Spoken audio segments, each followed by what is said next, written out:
Welcome. Liz, why don't you start off introducing yourself and telling everybody just how big your brain is? It's enormous. Well, thanks, Marty. Welcome, everyone. Thanks for joining in to a spirited conversation.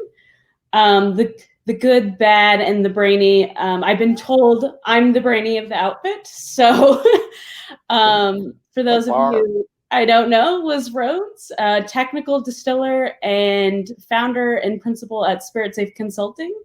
And that's a little bit about me. So I'll pass it over to Marty. Yeah. Did we lose Lew again? Lew. Lew. All right. You're green right now, Lew, but we can hear you. Okay. I'm Martin Duffy. I am, let's see.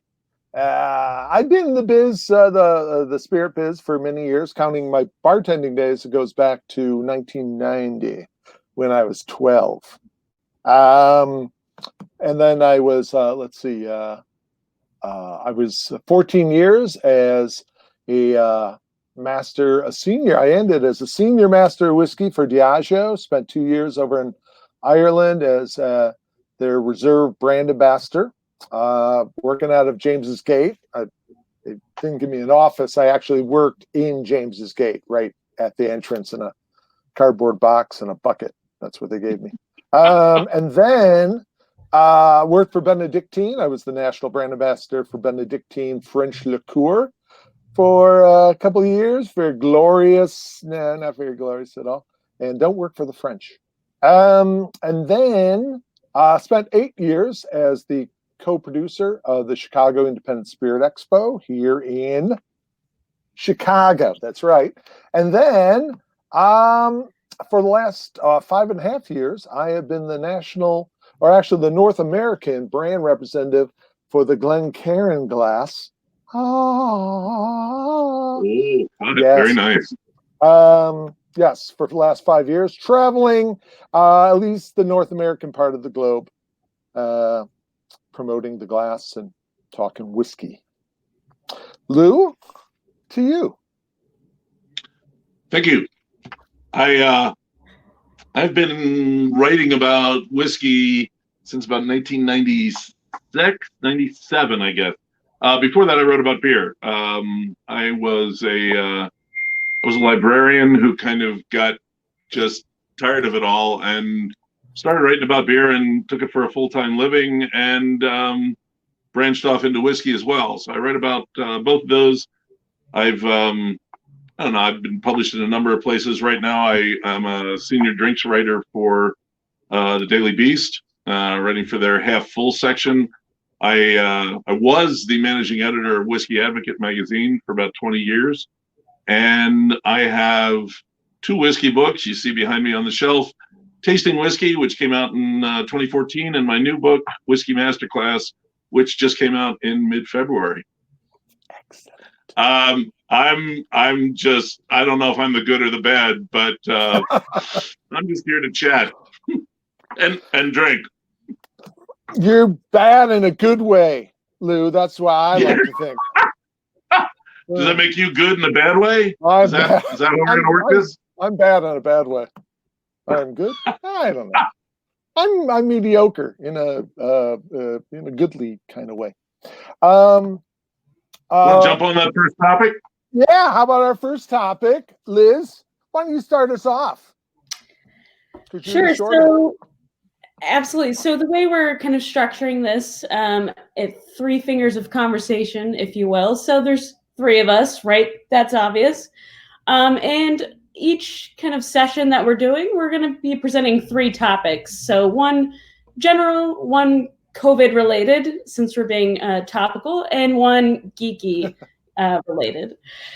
So today we're going to kick it off with a COVID related topic.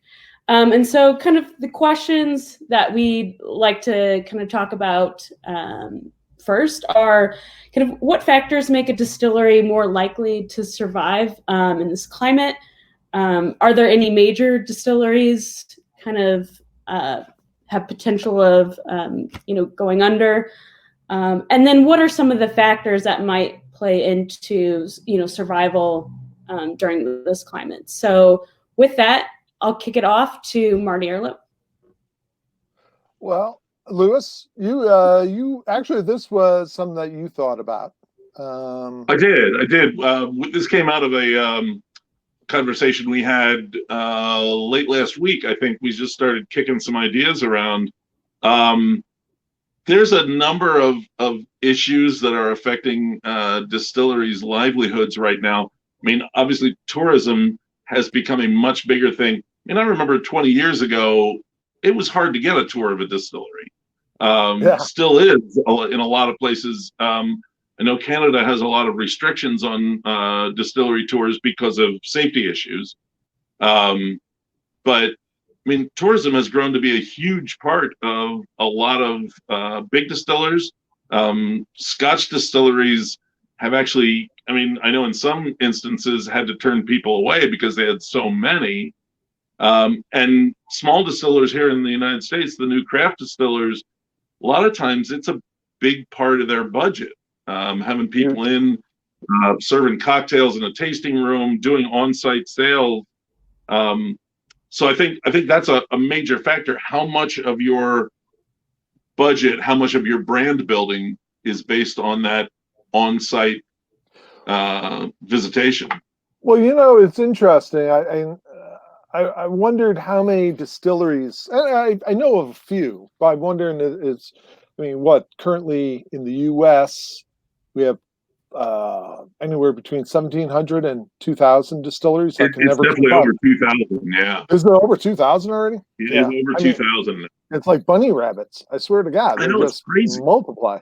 And then over in Scotland, back in my day, when I was working for the classic malts, I think we had about 90 distilleries in Scotland. Now it's somewhere up around 150, 160.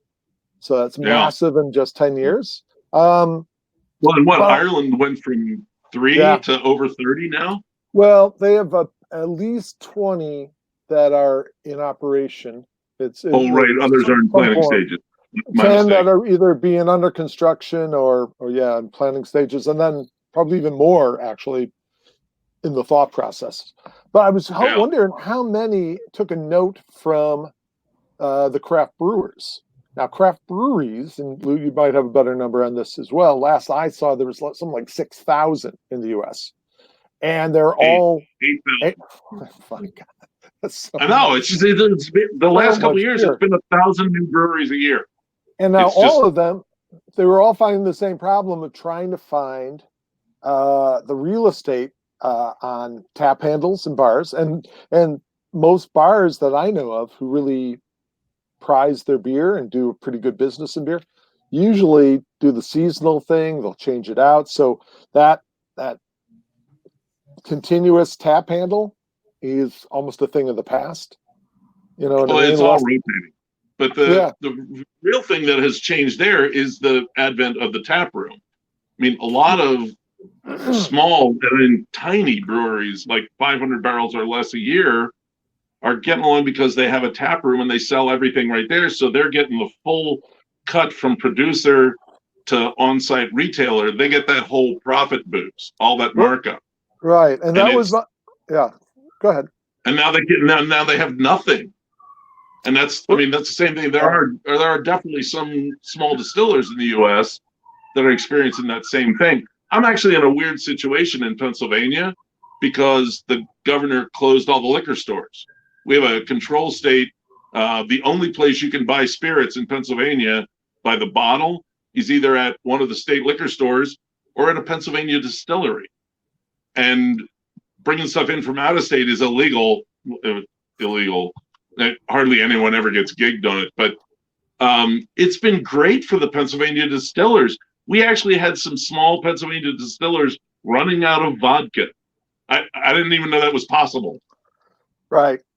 I thought you just go in, open the tap of the stills, like, yeah, here's another bottle. Here you go.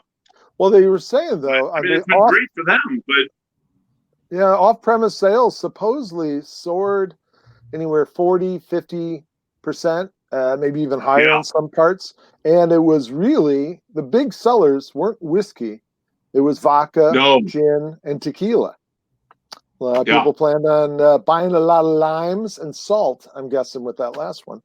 But it's, I think for a lot of distilleries that I've talked to, it's really going to boil down to, what kind of loyal following do they build? Where are they located? Location. And is the local government allowing you to, how much are they allowing you to do? Can you do curbside service where you can order ahead and come down and pick up your there's spirits? been a lot of temporary loosenings on liquor laws. It remains to be seen if those stay in effect after it's over. Liz, am I right? You mentioned something about supply chains, or was that I don't know, I'm sorry. Just in terms of, so I think everyone's aware that the off-premise is really picking up.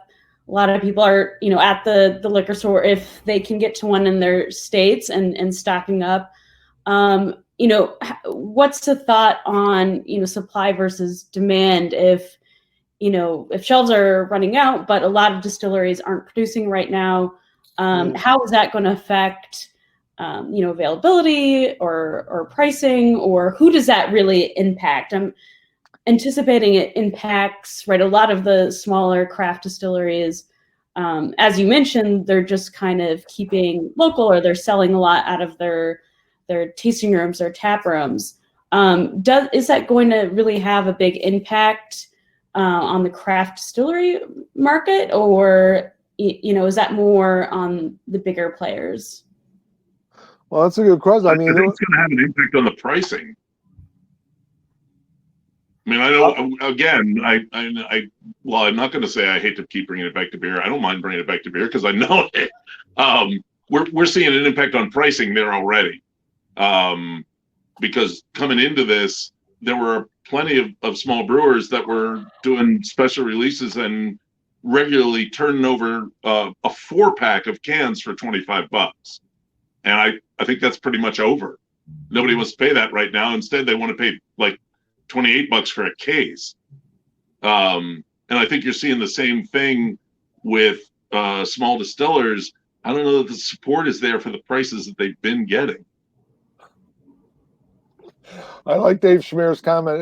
I just want to remind everybody it's Cinco de Marty right now, today. So I'm 5. I'm only 5. So thank you. Yeah, well, that's kind of interesting, Liz, because you also think about the wonderful world of each state. Pennsylvania, I mean, well, all right, here's the other thing. Production. Again, a number of distilleries I've talked to, they've lowered their production because they don't think they can get it out fast enough. Yeah. And I'm assuming they're thinking of white spirits there but as far as bottling too, they don't seem, I don't know if I think a lot of the small distilleries aren't selling a lot right now because they're always the impulse buy. They're this, you go into a big store like a Binny's here in Chicago, and your whiskey aisle expert will be there, and he's the one, who's basically hand selling you some of the smaller guys. Without that, maybe the big guys will start running low on stock in comparison, and then the smaller stuff will be brought up to the front, possibly, because they will have a lot of leftover stock. I don't know. They get a lot of stock to run out of. You think what? The big guys have a lot of stock to run out of. Yeah, that happens. But it depends on this whole thing. I mean, we go 2 years. I mean, I think there are going to be local shortages for sure, and that may well happen. We did kind of tease at the beginning about are there going to be any big distillers that may have problems? I don't really see that. Do either of you? Well, actually, Liz, you were in the back room of DIAGEO for up until they're kind of large last year. Yeah, they're kind of a big company. They might have a lot of spirits, but do they? And how are things in Kentucky as far as the American whiskeys go? Yeah, I won't speak for all of the companies. I know a lot of the big guys were down for a while, but I know certainly some distilleries are still in production. A lot of and that's in whiskey, but also back to your point, in beer as well. I know a lot of the big distilleries and breweries are still in operation. It's a skeletal crew.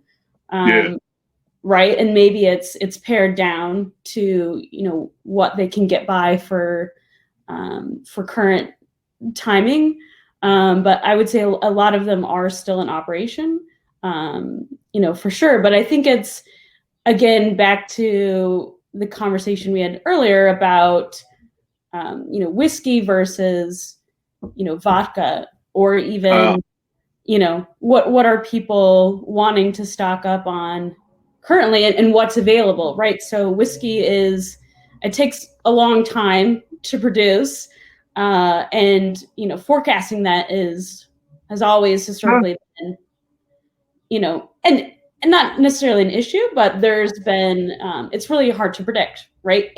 6, 8 years out, and certainly none of us, right, could predict 8 years ago that a pandemic was going to be. Oh wait, no, I did.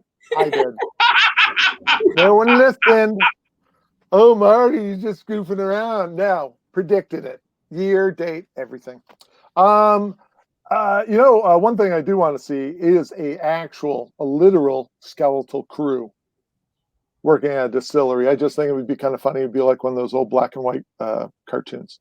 I think the Corona Brewery does that every year on Day of the Dead. I believe they bring them in for that. Everybody is bringing in actual skeletons. Monique Houston with the wonderful, beautiful Winebow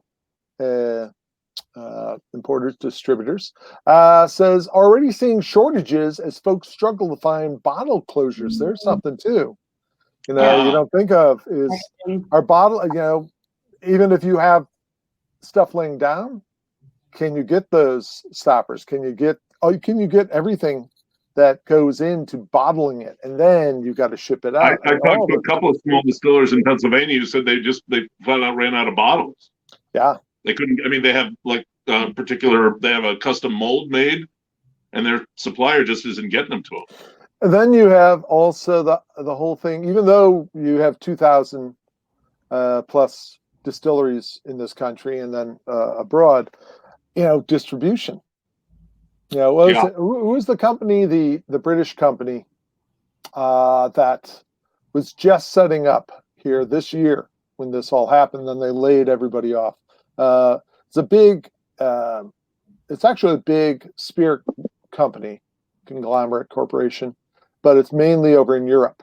It starts with an H. Anyone out there remember this? Halewood. Yes, thanks, Dave.